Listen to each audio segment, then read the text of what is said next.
Ya, dari setiap interaksi, setiap hubungan yang sehat dan mendalam.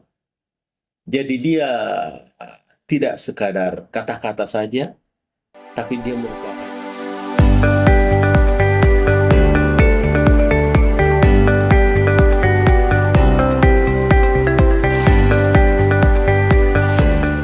Assalamualaikum warahmatullahi wabarakatuh.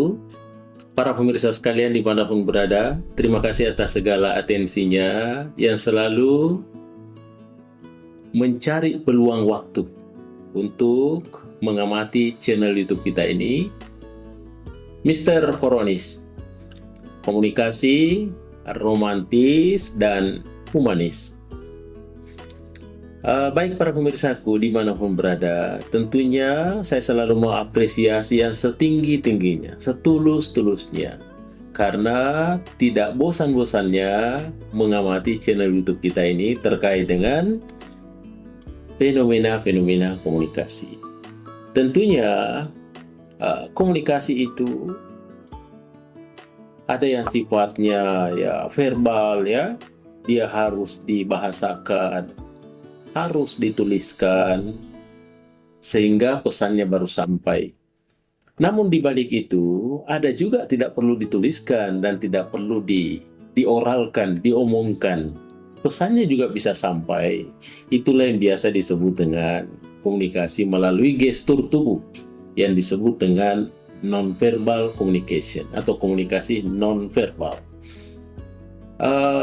Para pemirsa sekalian dimanapun berada, tentu saja ya ada hal-hal yang harus dibahasakan dan juga ada yang tidak perlu dibahasakan. Tapi menurut psikolog dia katakan bahwa ya boleh jadi juga di komunikolog. Ya, jadi komunikolog dan psikolog sepertinya sepakat bahwa sesuatu yang disampaikan melalui gestur tubuh, ya, melalui simbol-simbol itu kadangkala lebih meresap, ya, ketimbang dengan melalui tulisan atau melalui omongan gitu ya. Ya. Contohnya para pemirsa sekalian, ketika seorang laki-laki remaja dia katakan aku senang sama kamu, boleh jadi itu bisa diterima, itu bisa diapresiasi. Tetapi tentu berbeda kalau dia membawa sekuntum bunga dan mempersembahkan kepada gadis itu. Tentu image-nya lain. Makanya kadangkala komunikasi nonverbal itu lebih luas, ya, lebih mendalam image-nya dibanding dengan komunikasi yang sifatnya dioralkan atau dituliskan. Kadangkala ini juga komunikasi verbal dan non-verbal ini yang ujung-ujungnya adalah bisa kita katakan sebagai bahasa cinta, yaitu. Baik para pemirsa sekalian, makanya pada kesempatan ini ya saya akan bahas tentang komunikasi cinta. Ya. Bagaimana komunikasi cinta itu para pemirsa sekalian? Ya? Kalau kita lihat secara definisi, ya, bahwa komunikasi cinta adalah merupakan sebuah pondasi, ya, dari setiap interaksi, setiap hubungan yang sehat dan mendalam. Jadi dia tidak sekadar kata-kata saja, tapi dia merupakan satu ekspresi kasih sayang. Ada satu penghargaan, ya, yang timbul dari dalam, ya, sehingga berbentuk kasih sayang, sehingga terjadi ketertarikan yang tulus. Ya, kira itulah yang terkait dengan komunikasi cinta.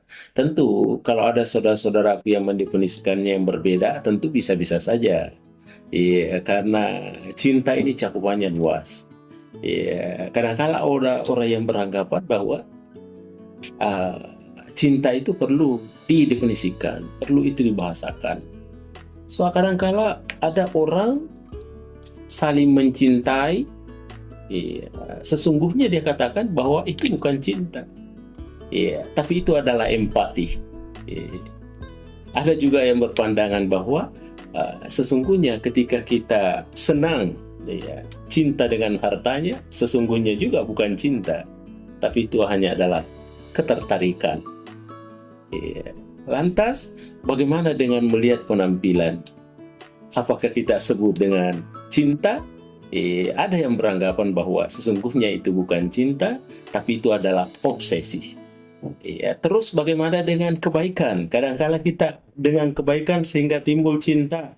Ya, dia katakan itu juga belum tentu cinta, tapi itu adalah kekaguman. Ya, lantas, ya, bagaimana cinta yang sesungguhnya?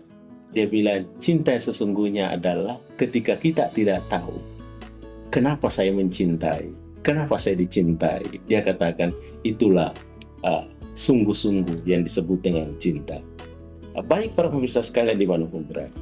Oleh karena itu pada kesempatan ini saya mau mengurai 5 hal yang terkait dengan tentunya proses komunikasi cinta.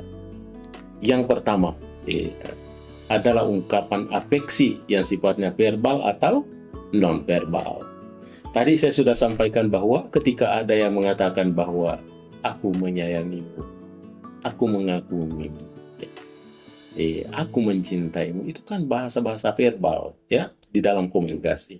Tetapi ada juga yang tidak membahasakan seperti itu, tapi dia melakukan sifatnya sentuhan fisik umpama ya. Dia tepuk-tepuk ya pundaknya. Iya, ada wajah hangat ya, ada senyuman manis yang kelihatan. Ada tatapan matanya ya yang memukau ya.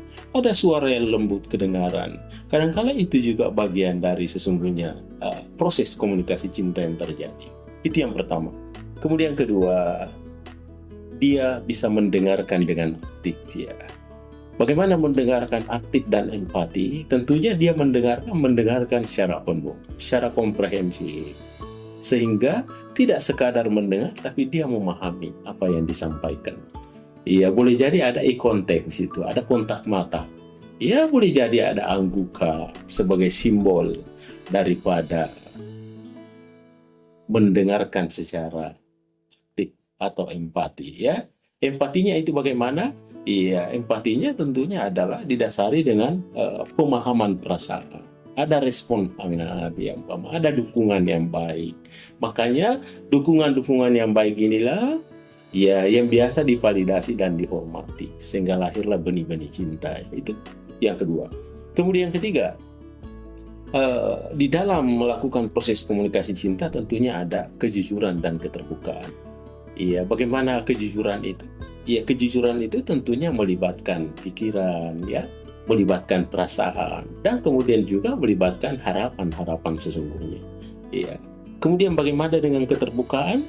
Keterbukaan tentunya adalah bagaimana menciptakan ruang aman, ya, kerentanan, ya, sehingga dapat diterima dan dihargai.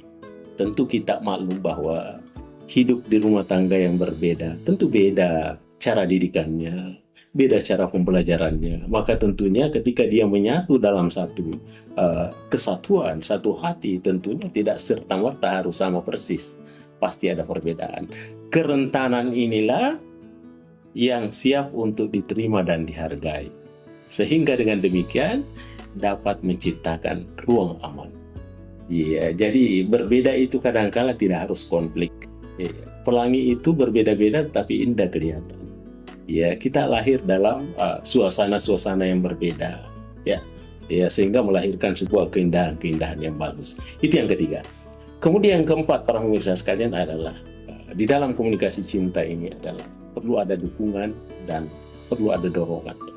Dukungan bagaimana adalah tentu bisa jadi dengan dukungan kata-kata, ya, dukungan penyemangat, ya, pemberi motivasi, ya, dukungan penyemangat, atau sifatnya ada bantuan praktis. Ya, kemudian di samping itu juga perlu ada dorongan-dorongan yang sifatnya motivasi, ya, membantu, ya, ketika dia dalam keadaan kegagalan, memberi dia semangat, membantu untuk bangkit kembali dalam kegagalan. Inilah dorongan-dorongan seperti ini, ya. Dan yang terakhir para pemirsa sekalian, yang kelima adalah perlu ada kompromi dan respect. Ya, bagaimana itu kompromi? Kompromi adalah ada kesediaan untuk bersedia untuk berada di titik tengah. Apa maksudnya? Maksudnya adalah ketika terjadi perbedaan-perbedaan, maka dia berada di posisi tengah untuk menyatukan perbedaan-perbedaan itu. Ya, kemudian dia tentunya respect. Ya, dia harus fleksibel. Ya, fleksibel itu artinya di dalamnya bisa terjadi ada semacam empati. Dia memahami perasaan, saling memahami perasaannya. Dia bisa hidup dengan perasaan orang lain, mampu memahami perasaan orang lain. Dan kemudian tentunya setelah itu ketika mengalami ada konflik-konflik kecil, ada benih-benih konflik, makanya dia bersedia untuk masing-masing membawa solusi. Solusi yang menyejukkan hati, solusi yang menenteramkan, solusi yang mendamaikan. Ya, kira-kira itulah pemirsa sekalian. Baik para pemirsaku dimanapun berada, itulah yang terkait dengan komunikasi cinta yang kita bahas pada hari ini adalah yang pertama adalah perlunya ada ungkapan afeksi, ya, ungkapan hati secara verbal dan non-verbal. Kemudian yang kedua adalah ada terjadi mendengarkan dengan baik, dan kemudian yang ketiga ada unsur kejujuran dan keterbukaan. Yang keempat ada dukungan dan dorongan yang baik, dan yang kelima ada tentunya ada kompromi, ya. Ada respect, ada kesediaan, ada fleksibel. Iya. Baik para pemirsa sekalian dimanapun berada, terima kasih atas segala atensinya pada hari ini. Mudah-mudahan kita senantiasa sehat walafiat. Iya, salam cinta dari Mr. Koronis. Assalamualaikum warahmatullahi wabarakatuh. Mr. Koronis, ya.